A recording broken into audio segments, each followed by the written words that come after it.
Hello scientists, let's learn how to use a Lux meter. So what you see in front of you here is a Lux meter.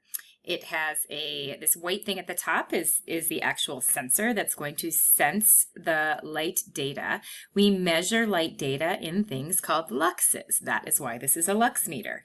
So to start, you're going to go ahead and press the power button to turn it on.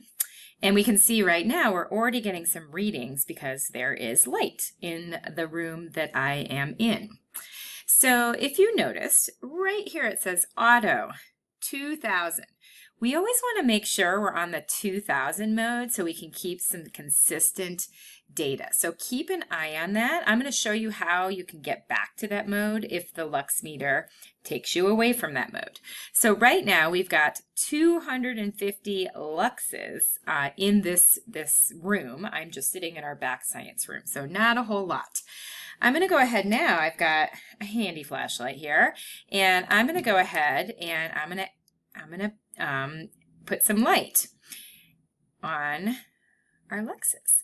And so right away you can see it's staying at 2000, which is great.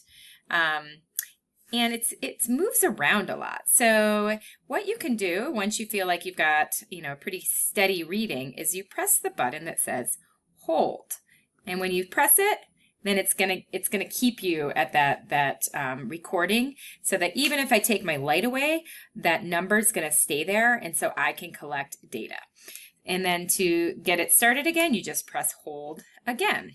Now let's say that all of a sudden you get a change, and instead of saying 2000, it says 20,000. So now I can press this button that says mode, and I can press it until I get back to 2000.